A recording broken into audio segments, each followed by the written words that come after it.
할렐루야. 성경 1189장 장별로 알아가는 성경 이야기 진행을 맡고 있는 구재숙 목사입니다. 지난 시간에 이어서 마태복음 19장 함께 해보도록 하겠습니다. 마태복음은 마태가 유대인을 대상으로 왕으로 오신 그 예수님을 소개하고 있습니다. 마태복음 19장입니다. 19장은 부자 청년, 어린아이 축복, 100배 배상에 대해서 말씀하고 있습니다. 결혼과 구원이라는 두 주제에 대해 예수님은 명쾌한 해석과 기준을 제시해주고 있습니다. 먼저 이유는 배우자의 부정 이외의 경우에는 합리화될 수 없다고 선언함으로써 결혼 제도의 신성함을 말씀해주고 있고요. 구원은 결코 물질적 소유에 따라 얻어지는 것이 아님을 교훈하심으로 당시에 배금주의 풍조에 경종을 울려주셨습니다. 3절입니다. 이혼에 대하여 말씀합니다. 바리새인들이 예수께 나와 그를 시험하여 이르되 사람이 어떤 이유가 있으면 그 아내를 버리는 것이 옳으니까, 이렇게 바리새인들이 예수님께 나와서 이혼에 대하여 질문을 합니다. 5절입니다. 말씀하시기를 그러므로 사람이 그 부모를 떠나서 아내에게 합하여 그 둘이 한 몸이 될지니라 하신 것을 읽지 못하였느냐? 그런즉 이제 둘이 아니요 한 몸이니 그러므로 하나님이 짝지어 주신 것을 사람이 나누지 못할지니라 하시니, 여짜오되 그러면 모세는 이혼 증서를 주어서 버리라 명하셨나이까? 이렇게 또 집요하게 바리새인들이 그러면 왜 모세는 이혼 증서를 주어서 버리라 명하였습니까? 이렇게 지금 물어보고 있습니다. 여기에서 모세가 말한 이혼 증서는 신명기 24장 1절에 남편이 아내에게서 수치되는 일을 발견하게 되는 경우를 말하고, 그랬을 때 이혼 증서를 써주고 이혼할 수 있었다고 합니다. 그래서 우리 주님도 그렇게 말씀하고 있습니다. 어린아이 축복입니다. 13절입니다. 그때 사람들이 예수께서 안수하고 기도해 주심을 바라고 어린아이들을 데리고 오매 제자들이 꾸짖거늘 예수께서 어린아이들을 용납하고 내게 오는 것을 금하지 말라. 천국이 이런 사람의 것이니라 하시고 그들에게 안수하고 거기를 떠나시니라. 그래서 예수님께서 어린아이에게 안수하셨다는 것은 당시에는 아이들이 회당에서 랍비들에게 축복을 받는 그런 풍습이 있었다고 합니다. 그러니까 예수님에게도 아이들을 데리고 와서 안수해 주시기를 바랬던 것입니다. 부자 청년입니다. 16절입니다. 어떤 사람이 선생님이여 내가 무슨 선한 일을 하여야 영생을 얻으리이까? 예수께서 내가 온전하고자 할진대 가서 내 소유를 팔아 가난한 자들에게 주라. 그리하면 하늘에서 보화가 내게 있으리라. 그리고 와서 나를 따르라 하시니, 그 청년이 재물이 많으므로 이 말씀을 듣고 근심하여 가니라. 이렇게 말씀하고 있습니다. 이 부자 청년은 이제 예수님께 와서 어떻게 하면 무슨 일을 하여야 영생을 얻을 수 있습니까? 이렇게 말씀하고 있죠. 그랬더니 너의 율법을 지켰느냐? 다 지켰대요. 그러니까 너가 온전하고자 할진대 너의 모든 소유를 팔아서 가난한 자들에게 주라. 그러면 하늘에서 보화가 있을 것이다. 그런데 재물이 많음으로 말미암아 근심하여 갔다. 이렇게 말씀하고 있습니다. 그래서 재물로는 구원을 얻지 못하고, 히브리서 9장 22절에 피 흘림이 없은즉 사함이 없느니라. 예수님 보혈의 피로 구원을 받을 수 있음을 말씀해 주고 있습니다. 100배 배상입니다. 29절입니다. 내 이름을 위하여 집이나 형제나 자매나 부모나 자식이나 전토를 벌인 자마다 여러 배를 받고 영생을 상속하리라. 그래서 형제나 자매나 부모나 모든 전토를 벌인 자마다 예수님 때문에 버렸다면은 반드시 여러 배를 받을 뿐만 아니라 영생도 상속하게 될 것을 말씀해 주고 있습니다. 20장입니다. 20장은 포도원 품삯에 대하여 말씀하고 있습니다. 그래서 이른 아침 제3시, 제6시, 제9시, 제11시 이렇게 5번의 사람들이 이제 품삯에 대해서 일하고 받는 것을 말씀해 주고 있습니다. 포도원 품꾼 비유는 13장에서 나타난 여러가지 천국 비유의 연장 선상에서 이해할 수 있는데 17절로 28절까지는 제3차 순환 예언과 이에 대한 제자들의 반응을 다루고 있습니다. 말미에 나오는 두 맹인 치유 사건은 순환을 목전에 둔 시점까지도 인류의 질고를 담당하시는 주님의 긍휼과 헌신을 보여주고 있습니다. 1절입니다. 천국은 마치 품꾼을 얻어 포도원에 들여보내려고 이른 아침에 나간 집주인과 같으니 그가 하루에 한 데나리온씩 품꾼들과 약속하여 포도원에 들여보내고서 여기서 하루는 해가 떠있는 낮 시간을 의미하고 있습니다. 유대인들은 대략 오전 6시부터 오후 6시까지를 하루로 계산하고 이를 12등분, 12등분을 합니다. 그래서 따라서 1절에서 6절에 나오는 이른 아침 3시, 6시, 9시, 11시는 각 오전 6시, 9시, 12시, 오후 3시, 오후 5시경을 가리키고 있습니다. 3절입니다. 제3시에 제6시와 제9시에 11시에도 나가보니 서 있는 사람들이 또 있는지라 이르되 너희는 어찌하여 종일토록 놀고 여기 서 있느냐 우리를 품꾼으로 쓰는 이가 없음이니이다. 이르되 너희도 포도원에 들어가라 하니라. 그래서 9시에 온 사람, 12시에 온 사람, 3시에 온 사람, 5시에 또한 이렇게 놀고 있는 사람들을 불러서 이제 일을 시키게 되어지죠.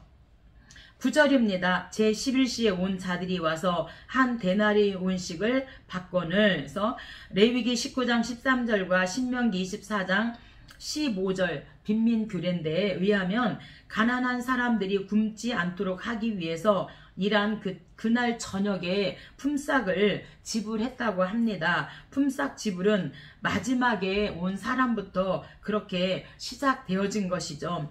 10절입니다. 먼저 온 자들이 와서 더 받을 줄 알았더니 그들도 한 데나리온씩 받는지라.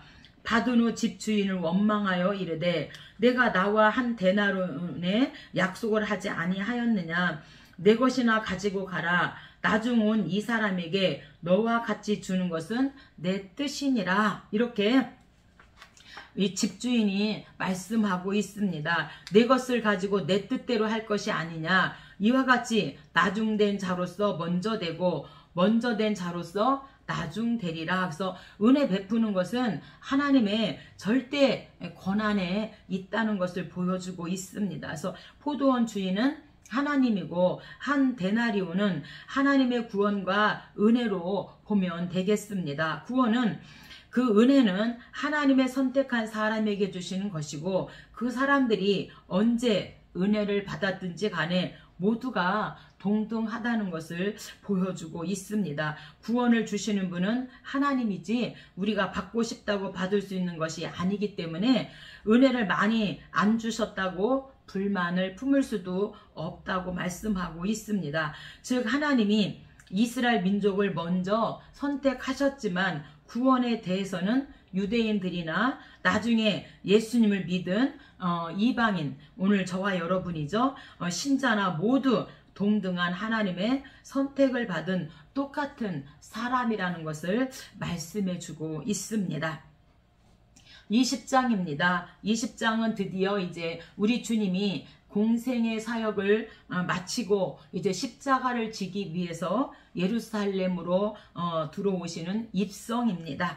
상인들, 무화과 저주, 권위 질문에 대하여 우리 주님이 예루살렘에 입성하셔서 이제 이런 일들을 하고 계십니다. 본문의 예루살렘 입성은 대적자들의 본거지를 정면 돌파해 들어가시는 것으로서 만왕의 왕이신 주의 영광을 드러내고 있습니다. 따라서 예루살렘 방문은 이전보다 그 의미와 중요성이 매우 큰데, 마태는 예수님의 권위에 대한 종교 지도자들의 논박과 두 아들의 불의한 농부 비유를 배열하여 영광의 주님을 죽이고자 하는 음모가 치열해지고 있음을 보여주고 있습니다. 우리가 예수님의 고난주간 한번 생각해 보도록 하겠습니다.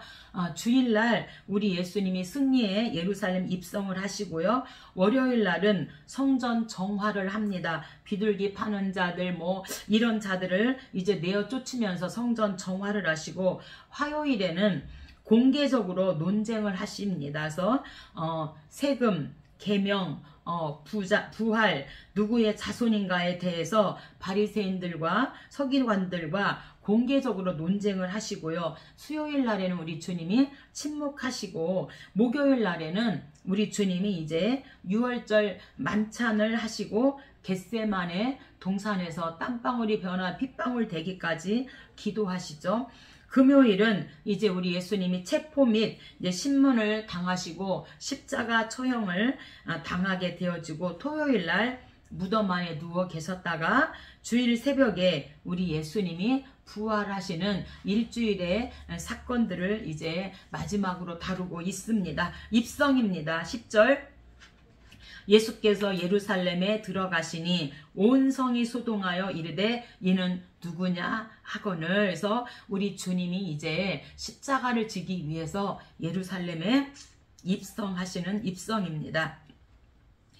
상인들과 이제 성전 정화를 하시는 사건은 이제 월요일이죠. 12절입니다. 성전 안에서 매매하는 모든 사람을 내쫓으시며 돈 바꾸는 사람들의 상과 비둘기 파는 사람들의 의자를 둘러 엎으시고 이르시되 내 집은 만민이 기도하는 집이라 일컬음을 받으리라 하였거늘 너희는 강도의 소굴을 만드는도다 하시니라. 그래서 이제 성전 입구에 매매하는 모든 사람들, 그래서 이제 멀리서 3대 절기를 지키기 위해서 이제 많은 사람들이 가까이 있는 사람도 있지만 멀리서 오는 사람들도 있습니다. 그러면 이들이 양 한 마리 잘 깨끗하게 막 정말로 잘 키워서 하나님 앞에 그렇게 번제를 드리려고 가지고 와도 어떤 것인지 모르기 때문에 성전 안에 들어가지 못하죠. 그래서 이 성전 안에서 매매하는 거기에서만 사야 되기 때문에 이들이 4배 정도의 그런 폭리를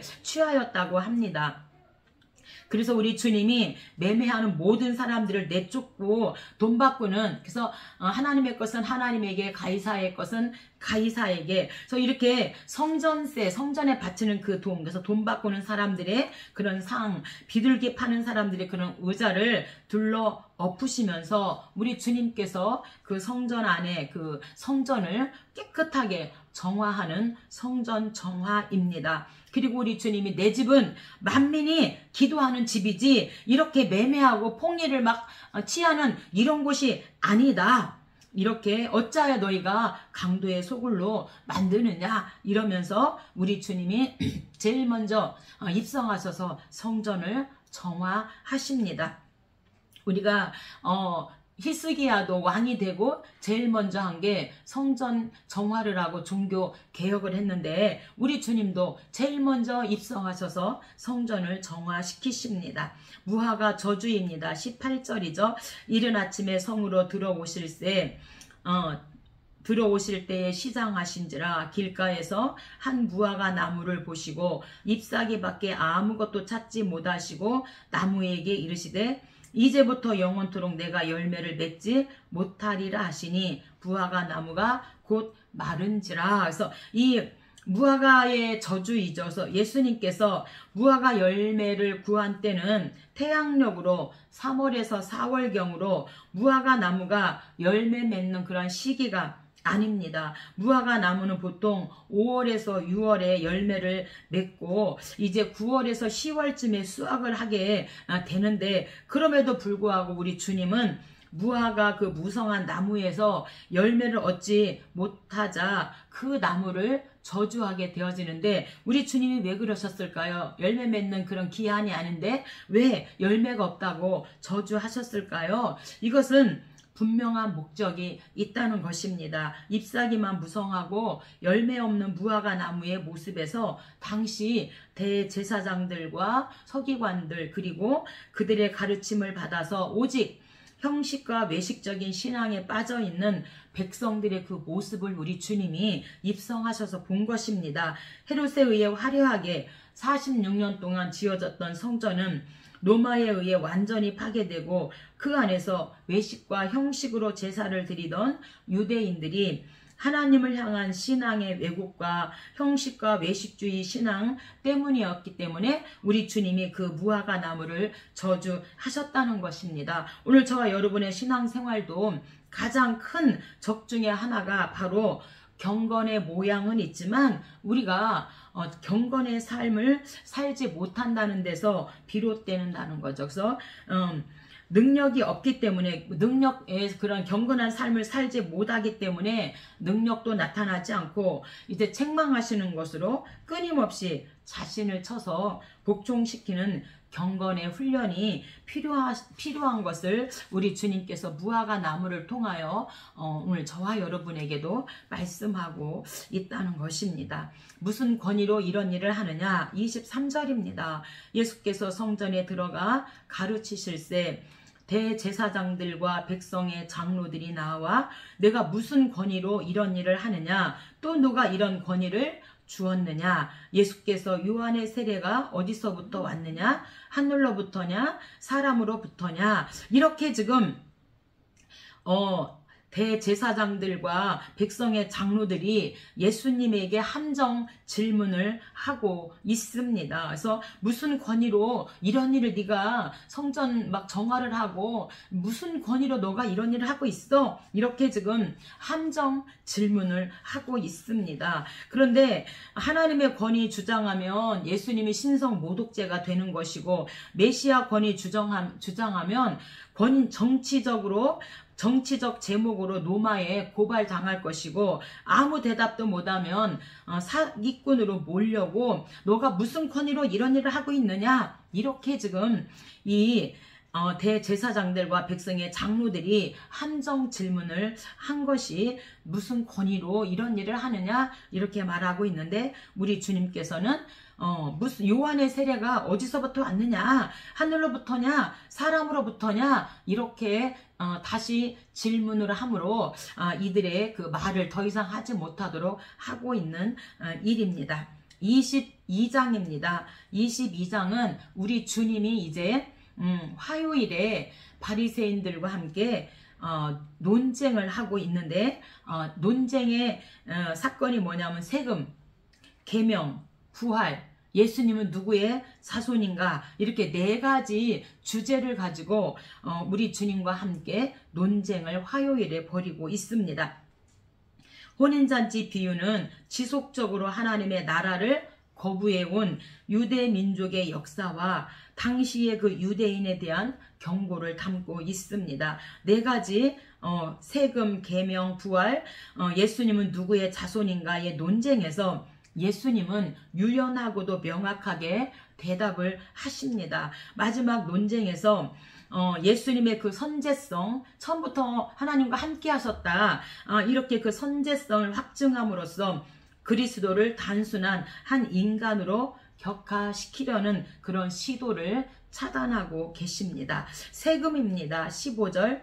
이에 바리새인들이 가서 어떻게 하면 예수를 말의 올무에 걸리게 할까 상의하고 가이사에게 세금을 바치는 것이 옳으니까 옳지 아니하니까 예수께서 말씀하시되 이르시되 그런즉 가이사의 것은 가이사에게 하나님의 것은 하나님께 바치라 하시니 명쾌한 대답을 하시는데 가이사의 것은 가이사에게 하나님의 것은 하나님께라는 것은 황제에게는 그가 만든 은하만 돌려주면 되지만 그 은하 안에 가이사 그 황제의 그림이 있는 거죠. 그래서 황제에게는 그가 만든 그 은하만 돌려주면 되지만 하나님께는 인격 전체 곧 마음과 힘과 뜻을 다해 사랑을 드려야 한다는 뜻으로 우리 주님이 가이사의 것은 가이사에게 자에게 하나님의 것은 하나님께 해야 한다 이렇게 말씀하고 있는 것입니다. 그래서 하나님 앞에서는 인간의 통치라고 자처하는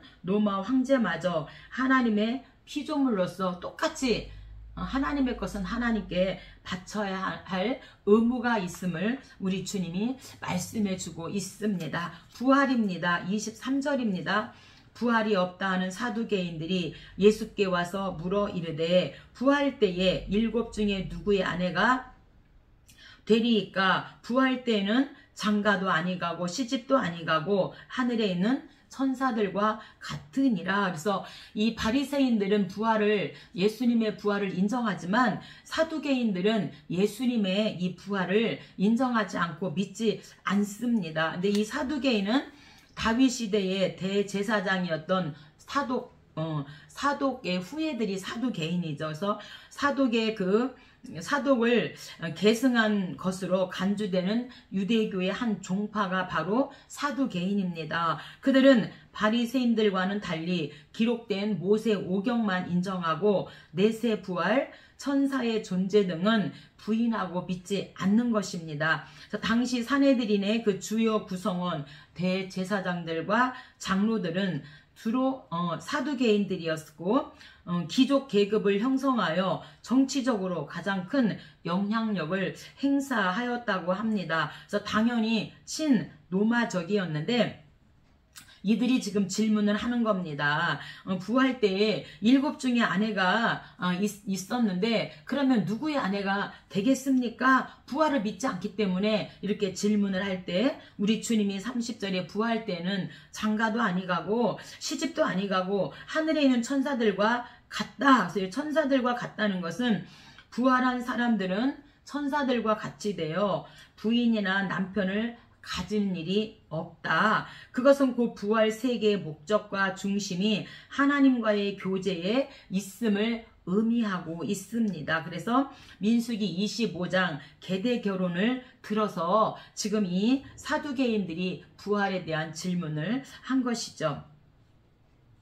계명입니다. 하나님 사랑, 이웃 사랑이죠. 35절 그 중에 한 율법사가 예수를 시험하여 묻되 선생님 율법 중에서 어느 계명이 크니까? 예수님이 대답하시죠. 예수께서 이르시되 내 마음을 다하고 목숨을 다하고 뜻을 다하여 주 너희 하나님을 사랑하라 하셨으니 이것이 크고 첫째 되는 계명이요 둘째도 그와 같으니 내 이웃을 내 자신과 같이 사랑하라. 이렇게 하나님께서 계명에 대하여 질문했을 때 크게 첫째는 하나님 사랑이고 이 땅에서는 이웃 사랑이다. 이렇게 하나님께서 하나님 사랑, 이웃 사랑에 대해서 그렇게 하나님께서 명쾌하게 대답을 하십니다. 그러면 예수님 당신은 누구의 자손입니까? 또 이렇게 지금 바리새인들이 질문을 하는 예수님은 누구의 자손인가? 그래서 41절 바리새인들이 모였을 때에 예수께서 그들에게 물으시니 너희는 그리스도에 대하여 어떻게 생각하느냐? 누구의 자손이냐? 대답하되 다윗의 자손입니다. 이렇게 지금 바리새인들이 다윗의 자손입니다. 대답을 하죠. 45절입니다. 다윗이 그리스도를 주라 칭하였은즉 어찌 그의 자손이 되겠느냐. 그래서 다윗의 물론 왕통을 통해서 왔지만 예수님은 다윗의 자손이 아니고 하나님의 아들이심을 지금 말씀해 주고 있습니다. 23장입니다. 23장은 위선자를 책망하는 이어서 논쟁이죠. 화요일 이어서 악과 타협하지 않는 주님의 모습이 잘 드러나고 있습니다. 지금까지 우회적으로 적대자를 책망하시던 주님이 여기서는 직설적으로 그들의 죄를 질타하고 있습니다. 서기관과 바리새인들의 그릇된 신앙 형태와 그들의 죄를 조목조목 지적하고 위선자의 정체를 백일하에 드러내시고 그에 상응한 하나님의 심판을 선포하고 있습니다. 2절입니다. 서기관과 바리새인들이 모세의 자리에 앉았으니, 그래서 이 모세의 자리는요, 당시의 모든 회당에는 모세의 자리, 그래서 의자가 있어요. 모세의 자리라고 하는 의자가 있는데, 그래서 모세의 자리라 부르는 특별한 그 자리가 있어서 그 지방에서 가장 유명한 서기관들이 앉아서 율법을 가르쳤던 것으로 추측하고 있습니다. 이것은 그들이 권위 있는 계승자들임을 상징적으로 나타내는 것을 말하고 있는데, 서기관과 바리새인이 모세의 자리에 앉았으니 그러므로 무엇이든지 그들이 말하는 바는 행하고 지키되 그들이 하는 행위는 본받지 말라. 그들은 말만 하고 행하지 아니하며. 이어서 23절에는 화 있을진저 외식하는 서기관과 바리새인이요. 왜요? 왜 화가 있는가? 이들은 말만 하고 행하지 않기 때문에 화 있을진저 외식하는 서기관과 바리새인이요. 너희가 박하와 회향과 근체에 11조를 드리되 율법에 더 중한 바 정의와 긍휼과 믿음은 버렸도다. 그러나 이것도 행하고 저것도 버리지 말아야 할지니라. 그래서 우리 주님이 율법도 지켜야 되지만 정의와 긍휼과 이 믿음도 버리면 안 되고 이것도 다 갖고 있어야 한다. 그런데 이 바리새인들은 막 율법은 잘 지키지만 뭘 버렸다는 거예요?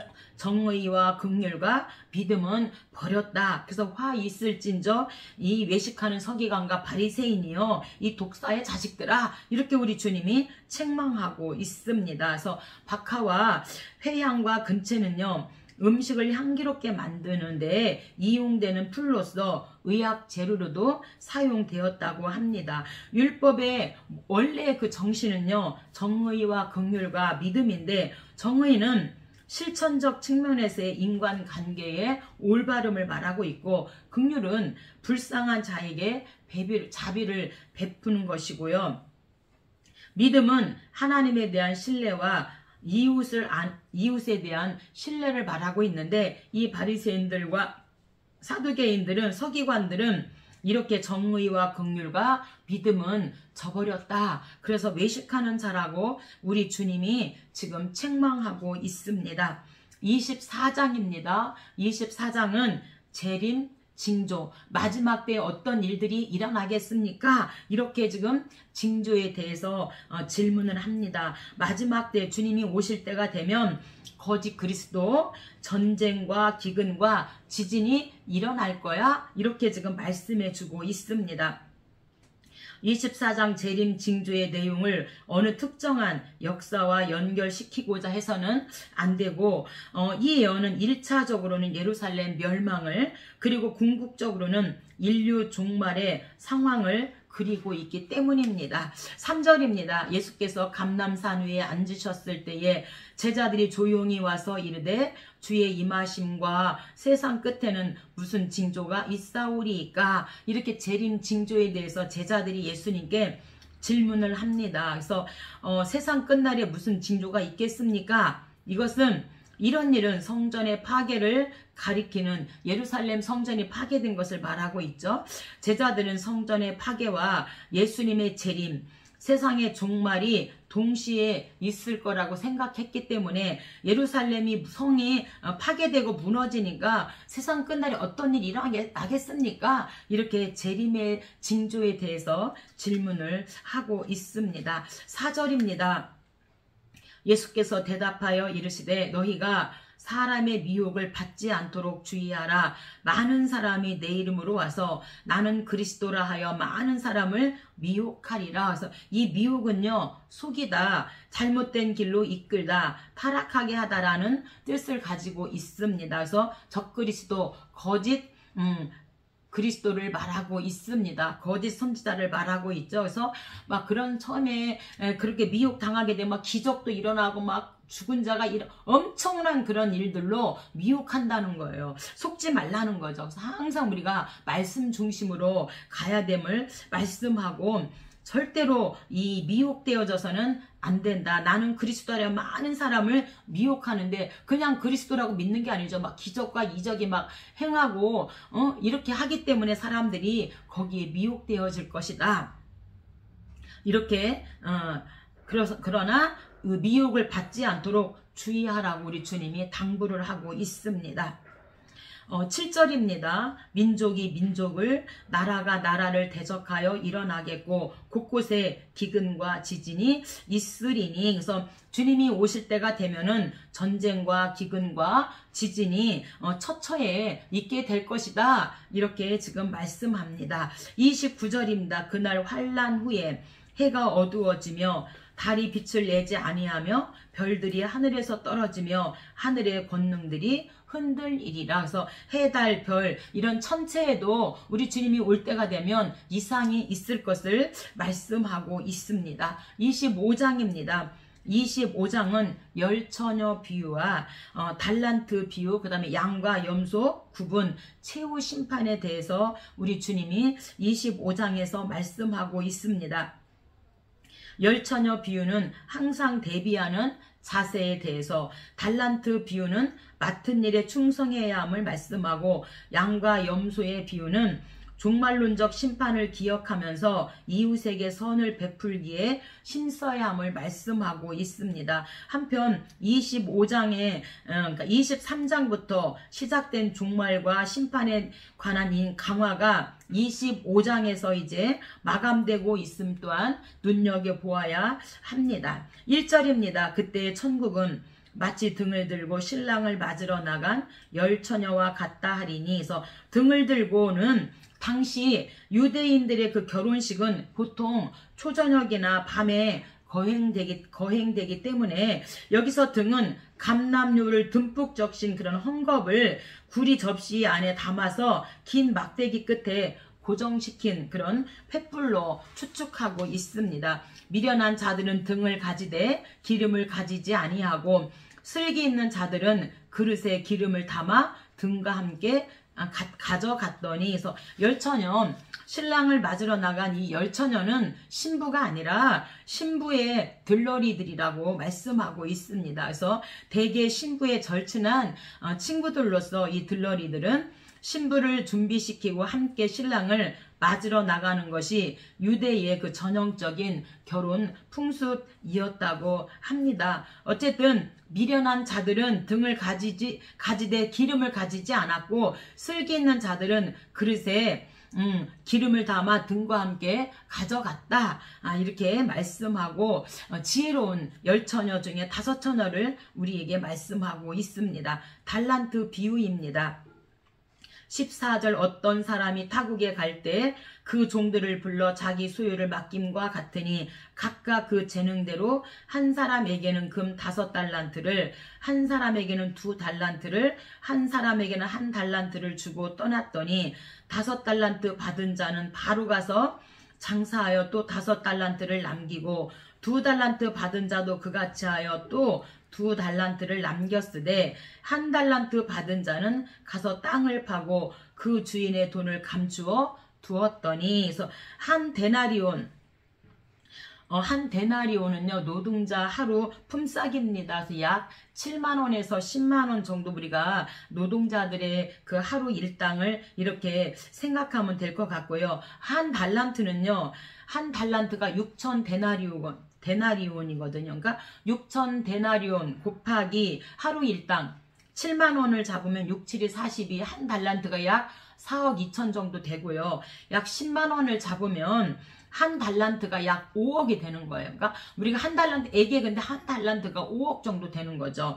2달란트는 약 8억에서 10억 정도 되는 거고요. 5달란트는 막 20억에서 25억 정도 엄청난 돈인 거예요. 그래서 이 1달란트, 5달란트와 2달란트는 즉시 가서 장사하여서 2배로 남겼기 때문에 문제가 없어요. 근데 1달란트 받은 사람은 가서 땅을 파고 그 주인의 돈을 감추어 두었다. 왜? 이 1달란트 받은 사람의 문제점은 무엇인가? 주인을 속이거나 사리사욕을 채우지 않았지만 이 1달란트 받은 종의 잘못은 주인의 그 원뜻에 충성하지 않았다는 거예요. 주인의 그 뜻을 몰랐다는 거죠. 주인의 원뜻은 최선을 다해서 남기는 거죠. 그래서 2달란트, 5달란트는 최선을 다해서 배로 남겼는데 1달란트 받은 사람은 주인의 그 원뜻을 알지 못해서 하나도 최선을 다하지 아는 게 이 한 달란트 받은 사람의 문제점이라는 것이죠. 오늘 저와 여러분도 우리에게 제자를 삼아서 땅끝까지 제자를 삼아 아버지 아들과 성령의 이름으로 세례를 주라. 우리 주님이 마지막 분부를 하셨습니다. 그래서 오늘 저와 여러분에게도 영혼을 전도할 것을 하나님 앞에 인도할 것을 우리에게 맡기고 떠나셨는데 우리에게 몇 달란트를 맡기셨던 간에 최선을 다해서 남기면 될 것 같고요. 한 달란트 받은 것 자처럼 정말 뭐 속이거나 사리사욕을 채우지는 않았지만 주인의 뜻을 알지 못해서 일하지 않고 땅에 감춰놨다는 거, 아무 일도 하지 않은 것이 그 한 달란트 받은 사람의 문제점을 지적하고 있습니다. 31절은 양과 염소 구분입니다. 그래서 31절 인자가 자기 영광으로 모든 천사와 함께 올 때에 자기 영광의 보좌에 앉으리니 모든 민족을 그 앞에 모으고 각각 구분하기를 목자가 양과 염소를 구분하는 것 같이 하여 양은 그 오른편에 염소는 왼편에 두리라. 그래서 이 오른편과 왼편은요, 유대인들은 오른편을 왼편보다 더 존귀하고 선한 것으로 그렇게 여겼다고 합니다. 그래서 34절 그 오른편에 있는 자들에게 이르시되 너희를 위하여 예비된 나라를 상속받으라. 내가 주질 때에 목마를 때에 나그네 되었을 때에 헐벗었을 때에 병들었을 때에 옥에 갇혔을 때에 와서 보았느니라. 주님, 우리가 언제 그랬습니까? 아니다. 이렇게 주님이 그래서 너희는 이제 내 오른쪽에 있어라. 그리고 예비된 나라를 상속받으라. 이렇게 주님이 말씀하고 있습니다. 40절입니다. 너희가 여기 내 형제 중에 지극히 작은 자 하나에게 한 것이 곧 내게 한 것이니라 하시고 또 왼편에 있는 자들에게 이르시되 저주를 받은 자들아 마귀와 그 사자들을 위하여 예비된 영원한 불에 들어가라. 내가 줄일 때 너희가 먹을 것을 주지 아니하였고 목마를 때에 마실 것을 마시게 하지 아니하였고 나그네 되었을 때에 헐벗었을 때에 병들었을 때에 옥에 갇혔을 때에 돌보지 아니하였느니라. 44절에 대답하죠. 예수 언제 우리가 그랬어요? 주여 우리가 어느 때에 주께서 줄이신 것이나 목마르신 것이나 나그네 되신 것이나 헐벗으신 것이나 옥에 갇히신 것을 보고 공양하지 아니하더이까. 이렇게 반문을 합니다. 45절 진실로 이르노니 이 지극히 작은 자 하나에게 하지 아니한 것이 곧 내게 하지 아니한 것이라 하는지라 하시리니 그들은 영벌에 의인들은 영생에 들어가리라 하시니라. 이 정말 오른쪽에 있는 자들은 너희가 나에게 줄일 때 목마를 때 나그네 되었을 때 헐벗었을 때 병들었을 때 옥에 갇혔을 때 와서 보고 주지 않았니? 언제 저희가 그렇게 했어요? 하나님 그렇게 한 적이 없는데요. 오히려 그러죠. 그랬더니 40절에 여기 형제 중 지극히 작은 자 하나에게 한 것이 내게 한 것이야. 그리고 주님이 뭐라고 말해요? 너희를 위하여 예비된 나라를 상속받으라. 반대로요. 왼편에 있는 자들은 하나님 우리가 언제 그랬어요? 우리가 언제 주님에게 목마를 때 마시게 아니하고 줄일 때 먹을 거 주지 않았습니까? 이렇게 반문을 합니다. 근데 우리가 마태복음 24장 45절에 그 집 사람이 나와요. 바로 그 집 사람이 어떤 사람이에요? 목마를 때, 나그네 되었을 때, 헐벗었을 때, 이런 사람들을 우리가 병들었을 때 이런 사람들 우리가 도와주는 것이 바로 그 집 사람들, 아무도 돌아보지 않는 그런 사람들에게 한 것이 우리 주님 곧 내게 한 것이다. 이렇게 말하고요. 각색 우리가 마태복음 9장에 중풍병자, 야이로의 죽은 딸, 혈소병, 혈루증, 소경, 벙어리, 우리가 영적으로 이렇게 각색 병든 자들 예수님 만나면 고치는 것처럼 우리가 각색 영적으로 병든 자들에게 나아가서 우리가 뭐라고 해야 돼? 그들을 하나님께로 우리 주님을 만날 수 있도록 이끌어내는 것이 오늘 저와 여러분의 할 일인 줄 믿습니다. 그래서 마지막 때에 오른쪽에 있는 사람들은 하나님의 영생에, 이 왼쪽에 있는 사람들은 영벌에 들어가는 심판에 대해서 말씀하고 있습니다. 26장입니다. 26장은 이제 목요일에 일어난 사건인데 우리 주님이 겟세마네 동산에 이제 가셔서 땀방울이 변화 핏방울 되기까지 기도하시고 최후 만찬 제자들과 함께 유월절을 지키시는 목요일입니다. 우리가 26장을 읽을 때 유념할 사항은 본장의 사건이 시간적 순서에 따라 기록되지 않았다는 점입니다. 즉 향유 사건은 예루살렘 입성 전에 6절에서 13절이죠. 가룟 유다의 배반은 3절에서 5절 뒤에 베드로의 부인은 29절 사건 뒤에 각각 일어납니다. 그래서 마태는 어떤 그 사건의 시간적 순서에 따라 한 것이 아니라 구속사적 관점으로 사건을 재구성함으로써 순환이 구속사적 성격을 보여주고 있습니다. 17절입니다. 무교절 첫날에 제자들이 예수께 나와 유월절 음식 잡수실 것을 우리가 어디서 준비하기를 원하시나이까? 이르시되 성한 아무에게 가서 이르되 선생님 말씀이 내 때가 가까웠으니 내 제자들과 함께 유월절을 내 집에서 지키겠다 하시더라 하시니 제자들이 예수께서 시키신 대로 하여 유월절을 준비하였더라. 그래서 제자들과 함께 최후 마지막 만찬 유월절을 지키게 되어지죠. 유월절은요 이스라엘의 그 출애굽을 기념하는 순례 절기로 모든 유대인 남자들은 예루살렘에 와서 이 유월절 절기를 지키도록 되어 있습니다.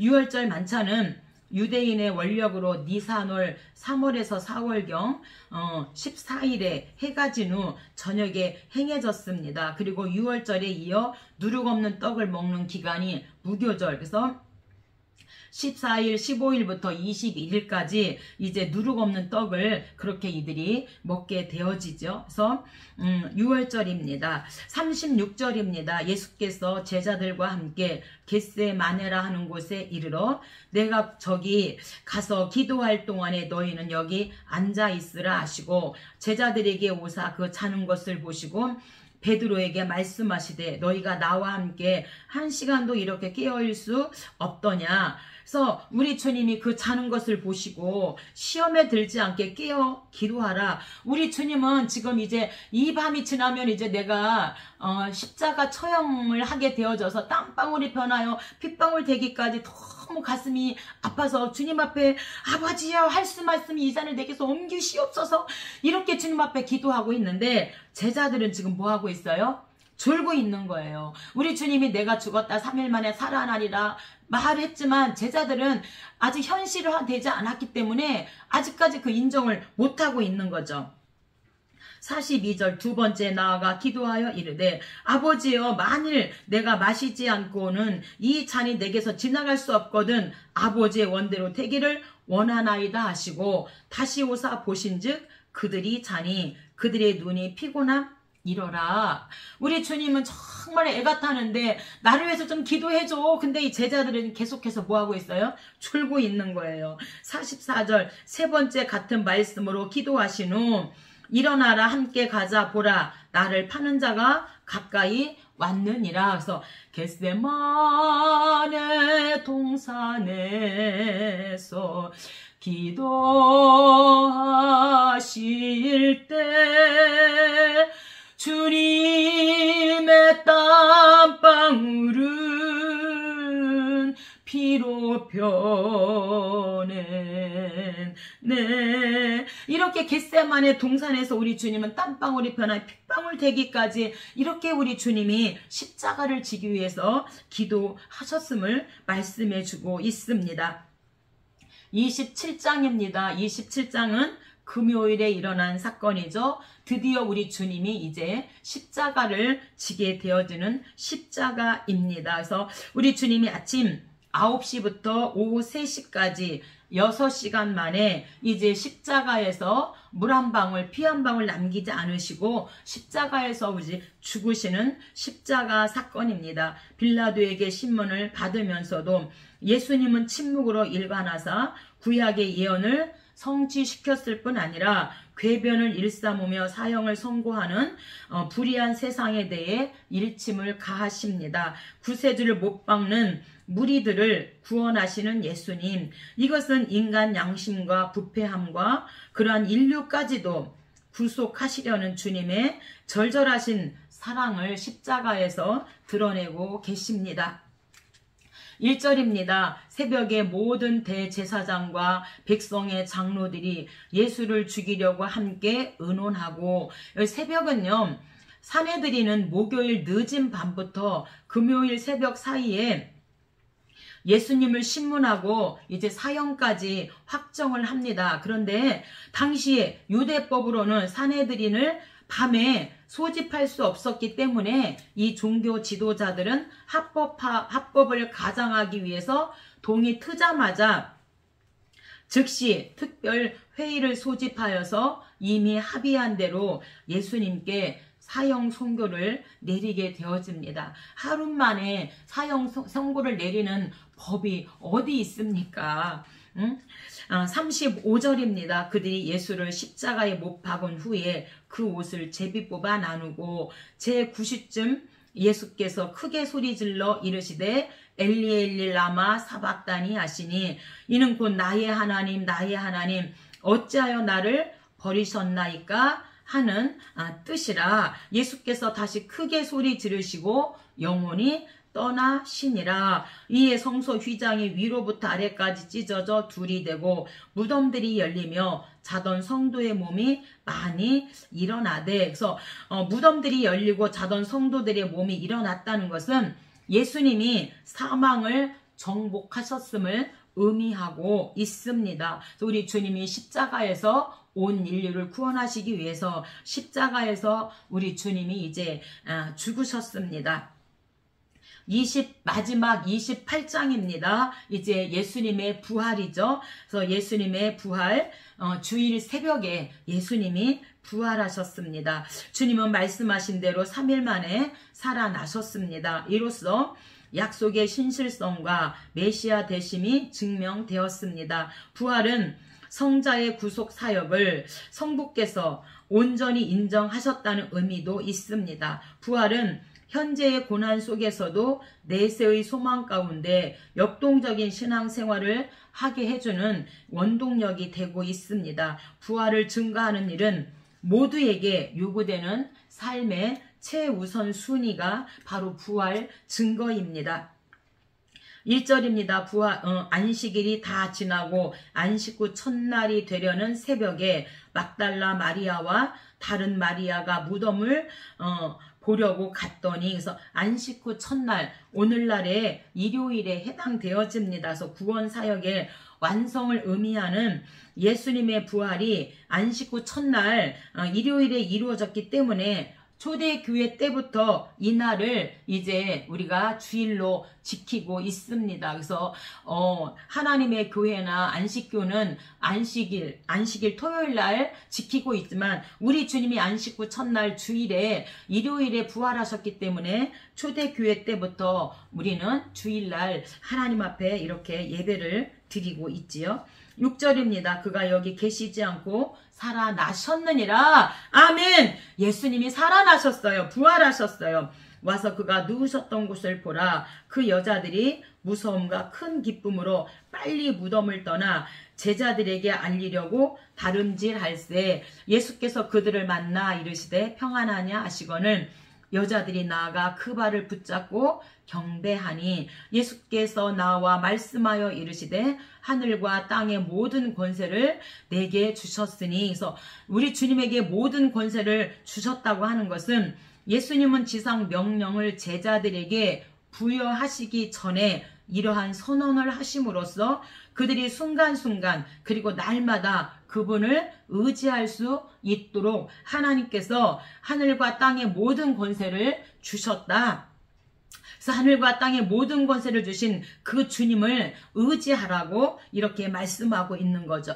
19절입니다. 그러므로 너희는 가서 모든 민족을 제자로 삼아 아버지와 아들과 성령의 이름으로 세례를 베풀고. 그래서 제자를 삼으라는 것은 제자는 평생 학생이며 배우는 자를 말하고 있습니다. 그래서 하나님의 진리를 지적으로 아는 것뿐만 아니라 그 진리 안에 계속적으로 거하는 머무르는 것이 바로 제자의 삶이다. 이렇게 말씀하고 있습니다. 20절입니다. 내가 너희에게 분부한 모든 것을 가르쳐 지키게 하라. 볼지어다 내가 세상 끝날까지 너희와 항상 함께 있으리라 하시니라. 아멘. 그래서 세상 끝날까지 항상 함께 있겠다. 이렇게 말씀하므로 이 마태는 이제 유대인들을 대상으로 유대인들은 다윗 왕가가 최고라고 그렇게 생각하고 어서속히 그런 다윗 왕가 같은 유대 나라가 다시 회복되기를 소망하고 있기 때문에 유대인들을 대상으로 그들을 예수님을 소개하고 그들을 복음 전하기 위해서 왕으로 왕통을 통하여 오신 분이 바로 예수님이시다. 그러니 너희는 이 예수님을 믿어라. 이렇게 지금 마태가 왕으로 오신 예수님을 유대인들에게 소개하면서 복음을 전하고 있습니다. 다음 시간에는 마가복음 종으로 오신 예수님과 함께 만나 뵙도록 하겠습니다. 감사합니다.